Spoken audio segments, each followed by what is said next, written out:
असहाय गरीब परिवार को सुधिक्रिया सहायता प्रदान कले भरोसा परिवार। केउंझर जिला पाटना ब्लॉक चिन्नामाळीपोसी पंचायतर केतांग ग्रामर समरा मुंडांकर सड़क दुर्घटना दुखद मृत्यु पर अनाथ होई पड़िथिले कुनी कुनी शिशु। सूचना मुताबक समरा मुंडांक स्त्री पूर्वरु अन्यत्र पलाइथिबारु बापांक मृत्यु पर दुई नाबालक असहाय होई पड़िथिबार खबर भरोसा परिवार को देइथिले चिन्नामाळी सरपंच झुमिता नायक।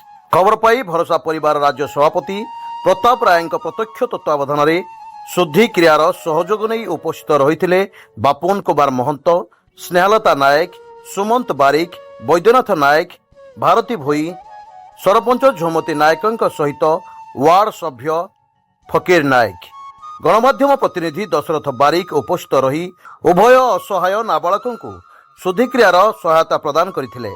भरोसा परिवार एतदृश सेवा कार्य को भरोसा परिवार साधारण संगठक बेणुधर महांती सहित जनसाधारण प्रशंसा करिसेंती।